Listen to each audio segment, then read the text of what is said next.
Expect a not guilty plea in court tomorrow by the woman driver in that wild pursuit and shootout last week. I spoke with the family of Allison Hart and talked exclusively on camera today with Hart's attorney. What does the family want the public to know about Allison? Well, right now, that she was under duress, that she was forced. Prominent defense attorney Mark Haushalter on Allison Hart. He says his client was just giving Dylan Lindsay a ride when police spotted him and a pursuit began. Oh my gosh!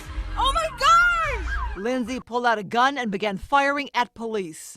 She's in shock. She's traumatized. She's presently getting evaluated by the mental unit based on the traumatic occurrence that happened during that shooting. Hart surrendered, injured in the shootout, her hands bloodied. Her attorney calls her a victim forced to drive at gunpoint by Lindsay.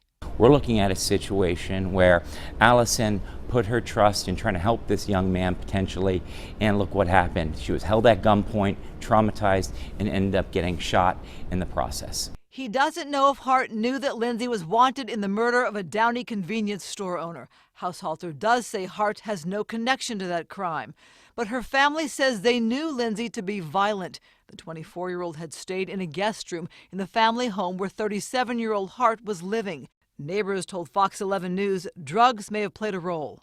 He used to live in their family home, and the family kicked him out because he had episodes of violence. The family said, "We're done with it," and kicked him out. They even went so far as to get a restraining order against him. The standoff ended with Lindsay in critical condition with 2 gunshot wounds. One, say police, self-inflicted. I truly believe that the shooter may have targeted her to take advantage of the situation, knowing that he could tell her what to do, and then once at gunpoint, what are you going to do? Hart is to be arraigned Tuesday morning on attempted murder of a peace officer and felony evading. How do you think this plays out in court? Right now, it's shocking to me that they're even considering pressing charges against Allison. We should note that I know the parents of Allison Hart. They also say their daughter had volunteered for groups of Habitat for Humanity and was a rideshare driver, and say no surprise she offered someone a ride.